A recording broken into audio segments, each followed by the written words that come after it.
Salam sejahtera, anda sedang menonton Awani Pagi bersama saya Naila Huda dan Hafizi Rosli, dan kami akan bawakan berita-berita utama dari astroawani.com dan juga apa di muka depan akhbar tempatan supaya anda boleh memulakan hari anda dengan anda tahu apa yang mungkin anda ada terlepas berita dalam 24 jam yang lepas. Ya, pastinya semalam apa yang menjadi tumpuan adalah pastinya kemaskini COVID-19, kes-kes terbaru dan juga kes kematian, dan juga dalam masa yang sama merupakan hari pertama sidang Dewan Rakyat Mesyuarat Ketiga Penggal Ketiga semalam yang ada perkembangannya berhubung dengan COVID-19 juga, dan menjelang Belanjawan 2021 pada Jumaat ini pastinya kami akan bawakan sedikit berita tentang kerjasama politik untuk menjayakan belanjawan yang mungkin ada ura-ura dikatakan satu belanjawan perpaduan ataupun unity budget. Tapi kita nak mulakan dengan kes COVID-19 dalam negara yang masih lagi mencatat angka 3 digit dengan 834 kes baru yang direkodkan dalam 24 jam setakat 12 tengah hari semalam, dan ini menjadikan jumlah keseluruhan kes positif adalah sebanyak 33,339 kes, dan daripada kesemua kes itu ada 3 kes import, dan kes aktif dengan kebolehjangkitan COVID-19 ketika ini adalah sebanyak 9,968 kes. Sebelum ini telah pun mencecah lebih 10,000, agak merisaukan. Dan sekali lagi kita lihat Sabah mencatatkan kes tertinggi dengan 503 kes, Lembah Kelang dengan sebanyak 129 kes, dan wilayah Persekutuan Labuan saja mencatatkan 105 kes, iaitu peningkatan 6 kali ganda berbanding semalam. Ini mungkin kita jangkakan lambakan ujian saringan COVID-19 yang mungkin baru saja mendapatkan keputusan. Baik, Nala, kalau kita lihat juga kepada jumlah-jumlah kes yang telah pun kita laporkan sebelum ini, 3 digit naik ke 4 digit dan sebagainya, dan beberapa hari lalu juga kita mencatatkan jumlah mereka yang telah pun sembuh juga adalah meningkat. Dan 2-3 hari lalu, kalau saya tak silap, kita melihat kepada jumlah kes yang sembuh adalah sebanyak 1,000 kes, dan semalam juga kes yang sembuh adalah sebanyak 900 kes sembuh. Nampaknya kes sembuh kini telah pun melebihi daripada jumlah jangkitan yang baru. Dan kalau kita lihat juga kepada ini merupakan manifestasi kepada usaha sama yang dijalankan oleh KKM sendiri dengan membuat saringan yang begitu secara besar-besaran, dan juga hasil kerjasama daripada frontliner dalam kita membantu sama untuk kita menyembuhkan pesakit-pesakit ini. Dan dalam masa yang sama, satu lagi perkara yang kita ingin lihat adalah melihat kepada perkembangan COVID-19 di Sabah, iaitu ini kata daripada Menteri Kerajaan Tempatan dan Perumahan Negeri, iaitu sampel tertunggak ujian COVID-19 Sabah selesai minggu ini, dan tunggakan keputusan lebih 6,000 sampel ujian COVID-19 di Sabah diketahui dalam tempoh beberapa hari lagi, dan beliau berkata jumlah itu adalah lebih separuh daripada 11,000 sampel ujian yang prosesnya belum diselesaikan. Jadi kalau kita melihat kepada semalam, apa yang dikatakan oleh Datuk Seri Masidi Manjun, sebanyak 6,139 sampel ujian COVID-19 di Sabah sudah dihantar ke makmal dan masih menunggu untuk diproses. Jadi kalau kita lihat kepada dalam tempoh beberapa hari saja lagi, mungkin kita dapat expect dari segi jumlahnya mungkin akan lebih tinggi, kerana kita melihat kepada jumlah tunggakan keputusan sebanyak 6,000 sampel ini, sama ada mereka ini dikesan positif ataupun tidak, itu kita akan lihat sama-sama nanti, Naila.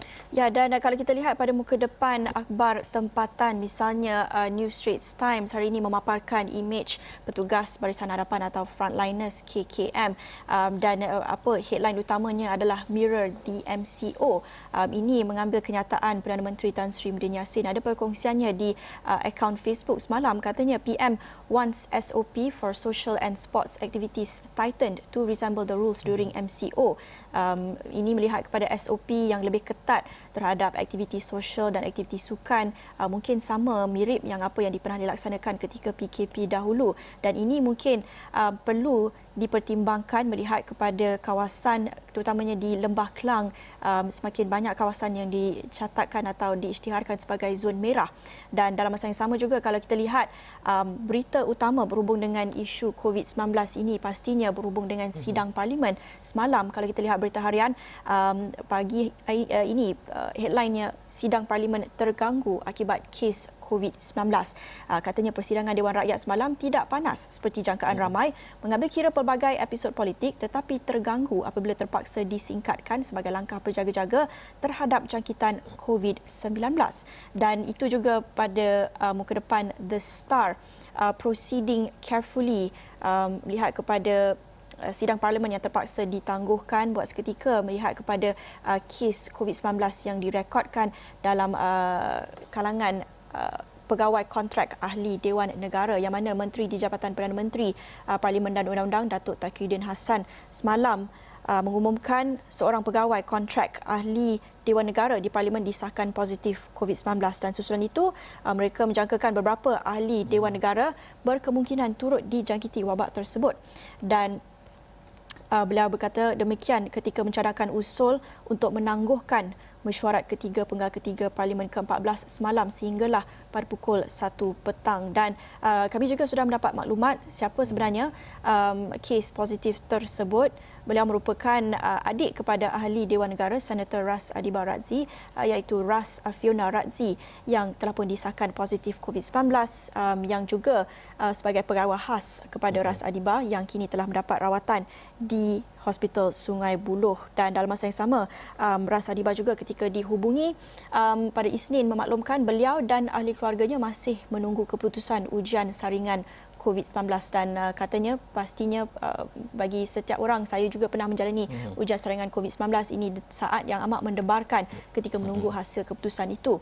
Jadi kita akan menantikan apa keputusannya dan pastinya akan memberi impak kepada sidang parlimen yang akan datang. Tetapi ada perbezaan di sini, beliau merupakan ahli Dewan Negara, semalam persidangan Dewan Rakyat. Jadi kita tak tahu maklumat lebih terperinci adakah mereka sudah memasuki bangunan tersebut, apa sebenarnya kontak yang mereka mengadakan bersama ahli parlimen semalam. Jadi ini semua kami akan bawakan perkembangannya, dan dalam kenyataan media KKM juga semalam ada menceritakan beberapa saringan COVID-19 dijalankan terhadap mereka yang sepatutnya memasuki sidang Dewan Rakyat semalam, dan ada dalam kalangan mereka yang menjalani ujian saringan pada minggu lepas didapati positif. Jadi agak membimbangkan. Kita nak elak kluster parlimen, dan kita tahu sidang Dewan Rakyat ini sangat penting untuk diteruskan lagi-lagi menjelang belanjawan pada Jumaat ini. Dan saya pasti segala persediaan telah pun dibuatkan oleh pihak parlimen sebelum ini pun menuntut setiap ahli parlimen, begitu juga dengan pegawai-pegawai khas untuk melakukan ujian COVID-19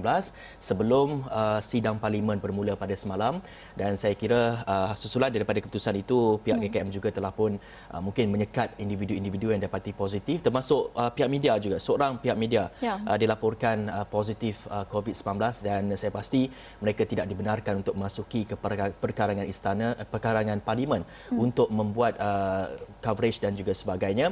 Dan sebelum ini juga kita saksikan juga bagi ahli parlimen daripada Sabah, mereka dikenaki untuk mengkuarantinkan diri selama 14 hari setibanya di Kuala Lumpur sebelum menghadiri sesi pembukaan parlimen pada kali ini. Dan itu melihat kepada isu-isu di parlimen atau pembukaan Dewan Rakyat semalam. Dan kita juga dapat saksikan semalam di Dewan Rakyat pelbagai isu yang dinaikkan, pelbagai reaksi oleh ahli parlimen, begitu juga dengan soalan-soalan yang dilontarkan untuk pihak menteri dan juga pihak kerajaan menjawabnya. Dan isu yang menjadi utama adalah isu untuk memerangi COVID-19, begitu juga dengan isu untuk kita memulihkan kepada ekonomi, dan kita juga bakal menyaksikan dari segi pembentangan bajet pada pembentangan belanjawan 2021 pada Jumaat ini. Dan sudah semestinya isu-isu ini berlegar dalam kalangan ahli parlimen maupun rakyat. Tertanya-tanya apakah inisiatif yang dilakukan oleh kerajaan untuk membantu memulihkan ekonomi dan juga untuk membendung penularan COVID-19 ini. Ya, pastinya isu ekonomi akan menjadi isu utama minggu ini, dan ini agak berhubung, ini satu inisiatif yang sudah pun dilaksanakan oleh Perkeso yang komited dan sedia membantu kaki tangan syarikat penerbangan tempatan yang diberhentikan kerja sejak kebelakangan ini. Kita lihat terutamanya kaki tangan syarikat Malindo Air ada berkongsi tentang ramai kaki tangan mereka yang terpaksa diberhentikan. Mereka juga meluahkan kisah-kisah mereka di media sosial terus menular, dan ini inisiatif Perkeso untuk membantu mereka melalui faedah sistem insurans pekerjaan SIP sedia ada dan bantuan bawah penjana. Dan mereka yang terlibat dalam pemberhentian kerja seperti VSS ataupun MSS boleh melayari laman web rasmi agensi tersebut untuk mendapatkan maklumat lebih terperinci tentang kedua-dua inisiatif. Dan dalam masa yang sama, apa mereka umumkan juga untuk rekod sehingga Rabu lepas sebanyak 90,470 kes kehilangan pekerjaan dilapor kepada Perkeso bagi permohonan faedah SIP dan seramai 33,341 orang berinsurans bawah SIP kembali bekerja menerusi program penempatan pekerjaan semula. Jadi 90,000 lebih itu satu angka yang amat besar. Betul. Dan mungkin ini juga tidak merangkumkan kesemua kehilangan pekerjaan. Ini hanya mereka yang membuat permohonan menerusi Perkeso. Pastinya ada banyak lagi yang tidak tak capture dalam data itu dan pastinya tidak merangkumkan juga mereka yang dalam sektor bukan formal. Mereka juga terkesan teruk akibat pandemik ini. Jadi kita nak menceritakan tentang Belanjawan 2021 ini dan ada kemungkinan menjadi satu bajet perpaduan, tapi kita akan bincangkan perkara itu kemudian. Ini satu lagi perkembangan yang juga mendapat perhatian semalam, sedikit perkembangan politik apabila Ahli Parlimen Simpang Renggam Dr. Mazli Malik mengumumkan penarikan diri beliau sebagai Ahli Jawatankuasa Penaja AJK Penubuhan Parti Pejuang Tanah Air Pejuang. Ini sebenarnya dijangkakan beberapa pihak apabila Pejuang mengeluarkan kenyataan mengemukakan cadangan untuk belanjawan ini, dan dalam kenyataan Pejuang itu tidak kelihatan nama Dr. Mazli Malik. Ada 4 sahaja daripada ahli jawatankuasa Pejuang yang dapat disenaraikan dalam kenyataan itu. Dan sangat menarik apa yang dikongsikan dalam kenyataan beliau. Katanya rakyat mahukan ahli politik yang fokus berkhidmat dan benar-benar menyelesaikan masalah yang rakyat hadapi sekarang. Dan katanya rakyat sudah muak dengan politik percaturan kuasa oleh politikus elitis. Kata-kata yang sangat kuat, Hafizi. Betul. Namun kita tidak mahu membuat sebarang spekulasi mengenai siapakah individu yang dinamakan ataupun digambarkan oleh Mazli Malik ini. Dan tiba wujud pula satu ura-ura yang mengatakan merelatekan juga atau mengaitkan dengan Mazli Malik ataupun YB Mazli Malik ini keluar daripada Pejuang dengan isu yang sebelum ini bergelegar di media sosial, tular di media sosial adalah melihat kepada akuan bersumpah yang ditandatangani Mazli memberikan sokongan kepada Ahli Parlimen Port Dickson Datuk Seri Anwar Ibrahim sebagai Perdana Menteri ke-9, dan sehingga ke hari ini, iaitu sehingga ke laporan ini ditulis pada semalam, Mazli atau pegawainya tidak pernah mengesahkan atau menafikan berhubung akuan bersumpah yang tular itu. Jadi saya tahu YB Mazli mempunyai jawapan sama ada beliau sendiri menyokong ataupun menandatangani akuan bersumpah untuk memberikan sokongan kepada Ahli Parlimen Port Dickson Datuk Seri Anwar Ibrahim untuk jadi Perdana Menteri ataupun tidak, dan itu kita akan nantikan jawapan daripada YB Mazli sendiri. Dan kita bercakap mengenai belanjawan, Naila, iaitu semalam juga kita dapat saksikan pelbagai ataupun sebelum ini 2-3 hari lalu pelbagai reaksi daripada pembangkang dan sebagainya,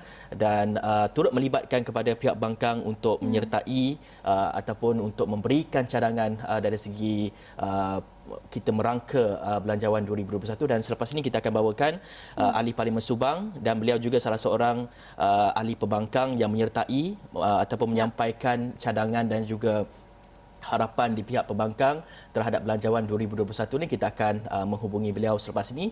Kita akan berehat dulu seketika. Kita kembali selepas ini.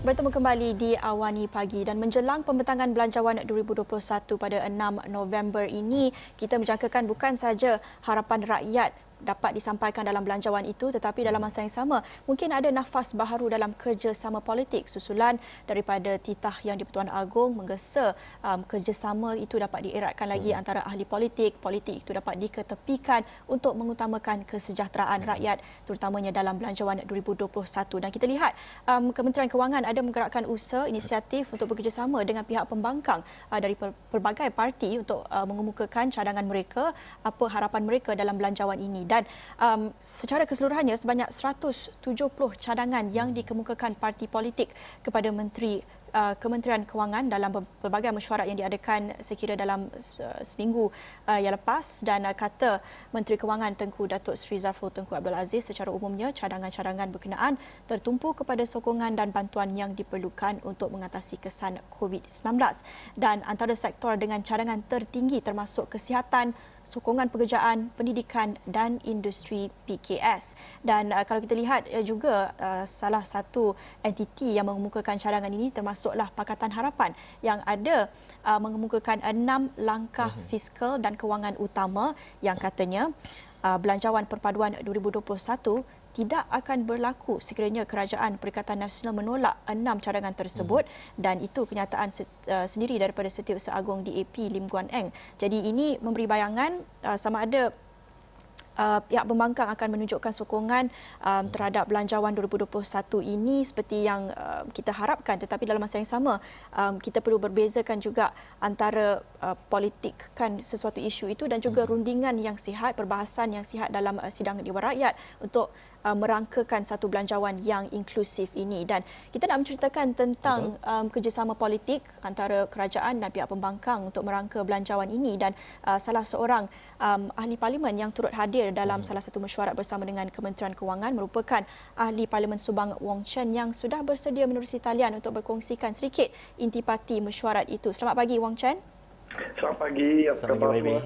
Ya, boleh YB ceritakan sedikit apa selain daripada 6 cadangan yang dikemukakan oleh Pakatan Harapan itu sendiri, apa lagi intipati dalam mesyuarat itu, apa mungkin sentimen, mungkin kita harapkan sesuatu yang positif Jumaat ini? Saya rasa memang positif sebab cara yang pengendalian mesyuarat tersebut atau perbincangan tersebut tu memang dilakukan dengan baik. Saya buat presentation melalui PowerPoint dan Tengku Zafrul, Menteri Kewangan, memberi pandangan beliau point by point. Ini menunjukkan dia tu memang serius lah tentang isu untuk berbincang perkara tentang bajet ni. Ya? Dan daripada isu sama ada kita akan sokong atau tidak, sebaiknya dalam minggu ini, masih ada 2-3 hari lagi sebelum 6 hari bulan November ni, sebaiknya Menteri berbincang dengan ahli-ahli kabinet dia dan lepas tu memberitahu kita sama ada dia akan terima atau tidak 6 perkara ini. Kalau tak terima, satu pun tak terima ataupun terima 4 ke terima 3 tu, kita boleh bincang lebih lah pada pendapat saya. Sebab bajet ini, belanjawan ini bukannya berakhir semasa 6 hari bulan November. Kita akan berbincang secara dasar, perbahasan dasar akan berlaku. Jadi dalam masa daripada 6 hari bulan ke masa undi 23 November ni, ada lagi ruang untuk berbincang dengan secara baik. Jadi kalau kita melihat kepada 6 perkara ataupun 6 idea yang diusulkan oleh PH ketika berjumpa dengan Menteri Kewangan beberapa hari yang lalu adalah pertama dalam meningkatkan sumber Kementerian Kesihatan, adalah lebih banyak fokus kepada kita nak membendung COVID-19 dan juga kita nak memulihkan kepada ekonomi. Jadi kalau kita lihat kepada hasil perbincangan antara pihak pembangkang begitu juga dengan kerajaan untuk merangka satu belanjawan yang kita panggil sebagai Belanjawan Perpaduan kerana melibatkan kepada pihak pembangkang dan juga kerajaan. Bagaimana melihat kepada situasi ini? Adakah ia boleh diteruskan pada tahun hadapan ataupun hanya tertumpu kepada untuk kita menentang COVID-19 pada ketika ini saja, YB? Pada pendapat saya memang bajet ni, belanjawan ni memang unik lah. Satu-satunya dalam 100 tahun.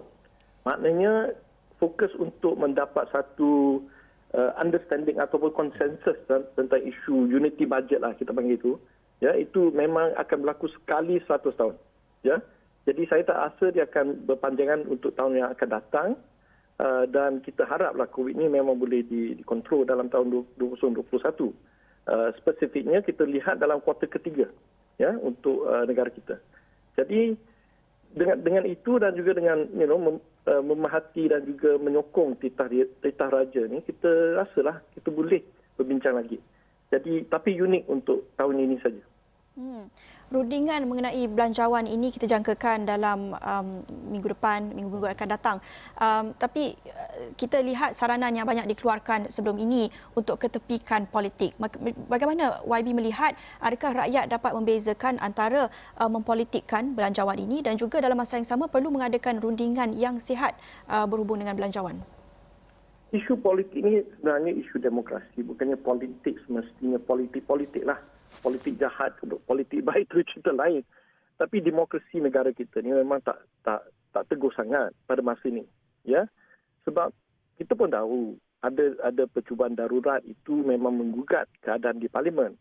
Dan kita pun tahu bahawa isu tentang no confidence vote ini tidak dibenarkan ataupun pandangan speaker telah jelas di dalam media bahawa tidak boleh dibenarkan tanpa sokongan daripada menteri undang-undang. Takkan menteri undang-undang akan menyokong satu motion untuk jatuhkan kerajaan dia sendiri. Jadi kita kena lihat isu budget ni dalam konteks itu. Memang konteks COVID-19 kita semua sokong. Tetapi kita kena tahu juga bahawa satu kerajaan tu perlu ada legitimasi. Dia mestinya ada purpose, ada legitimate rule. Dan itu merumitkanlah isu rundingan ini. Ya, bagi saya rasa kita mesti ada accommodation. Mesti ada space untuk kita berlaku sebagai satulah, ya, secara united lah. Kalau nak kata untuk lawan COVID-19, tetapi sebagai satu opportunity untuk memastikan demokrasi Malaysia menjadi lebih kukuh, lebih baik untuk rakyat. Dan jadi kalau saya lihat kepada 6 idea dan juga 6 usul yang dibawa oleh PH kepada Kementerian Kewangan, kebanyakannya usul-usul ini adalah melihat kepada kepentingan rakyat, sebagai contohnya menjaga ataupun memberikan peluang pekerjaan yang baru dan sebagainya. Bagaimana YB melihat kepada usul-usul ini? Adakah kerajaan mampu untuk merealisasikan ataupun bagaimana agaknya ketika perbincangan itu respon daripada Kementerian Kewangan sendiri melihat kepada usul-usul ini? Adakah positif ataupun sebaliknya? Saya rasa dalam perbincangan memang semua parti itu memang agree lah. Ya, kita boleh bersetuju bahawa isu tentang sosial, tentang kerja, tentang syarikat yang menghadapi masalah, semua ni kita boleh terima. Both side. Ya? Dan Tengku Zafrul tu memang sporting dan memang berterus terang. Tetapi isu yang kita semua tahu juga dalam perbincangan tersebut, kerana saya menimbulkan isu tentang pendapatan kerajaan ataupun government punya fiscal revenue, memang cabaran yang kuat sekali sebab income tax ni semuanya akan turun. Ya? Kalau harga minyak tak naik 50 50 US dollar, lagi teruk lagi. Jadi kita semua faham. Tetapi semua program-program sosial ni memerlukan wang yang cukup, dana yang cukup. Dan ini kita perlu lihat sama ada pendapatan kerajaan ni boleh disokong melalui pengisuan bond-bond ataupun sukuk yang baru untuk tahun 2021. Itu pokoknya. Memang semua nak buat, tetapi cukup atau tidak dana, bolehkah kita menimbulkan ataupun mengeluarkan bond dan sukuk yang secukupnya untuk semua perkara ini? Bagi kita memang sokong dasar fiskal yang mengembang ataupun expansionary budget untuk tahun 2021. Itu Tengku Zafrul memang berterima kasih pada kita bahawa kita tidak akan melawan falsafah fiskal budget untuk 2021, dan oleh itu saya rasa kita bolehlah, pada pendapat saya, boleh melakukannya. Belanjawan yang cukup unik itu kata YB sendiri, dan kita gembira dapat lihat kerjasama politik ini. Ini yang diperlukan rakyat ketika kita berdepan dengan kemelut dan juga krisis kesihatan dan krisis ekonomi. Kerjasama politik ini berapa lama agaknya kita boleh menjangkakan ia bertahan? Pastinya ini banyak bertujuan untuk menjayakan atau merangkakan belanjawan yang inklusif, yang menyeluruh. Tetapi adakah kita boleh menjangkakan kerjasama ini bertahan dalam jangka masa yang panjang atau bagaimana? Saya rasa kerjasama ini akan berterusan sehingga COVID-19 dibentang ataupun dikawal dengan baik. Dan ini kita rasa dengan adanya vaksin dalam bulan depan, dan lepas tu deployment vaksin ini dalam kuartal ketiga tahun depan, maknanya sampai ke September. Saya rasa selepas COVID-19 ini dikawal dengan baik, politik itu akan bermula lagi. Dan bagi kita di Pakatan Harapan, memang rakyat lihat bahawa kita adalah pembangkang dan semua itu. Tetapi sebenarnya dalam real politik di dunia, di Malaysia sekarang, ini ialah isu tentang kerjasama UMNO dan juga PN yang tidak stabil. Itu sebenarnya isu kenapa kerajaan daripada segi politik cuba untuk melihat satu perpaduan bajet dengan kita di Pakatan Harapan. Jadi isu politik ini lebih rumit tau. bukannya straightforward PH lawan PM. Dia ada internal isu dia juga dengan UMNO dan PM. Ya.